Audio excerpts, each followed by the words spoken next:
Allah ya Rabb, Allah ya Rabbi, mudahkanlah urusan kami,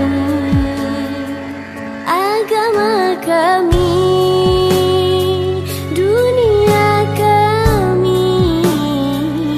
Wahai Allah yang mengetahui,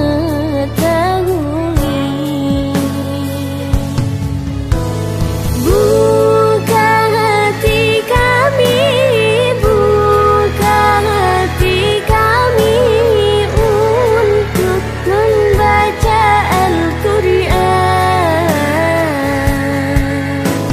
Bacalah Al-Quran, bacalah Al-Quran, Al-Quran sumber kehidupan. Allah ya Rabb, Allah ya Rabbi,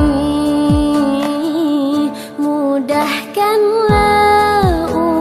urusan kami,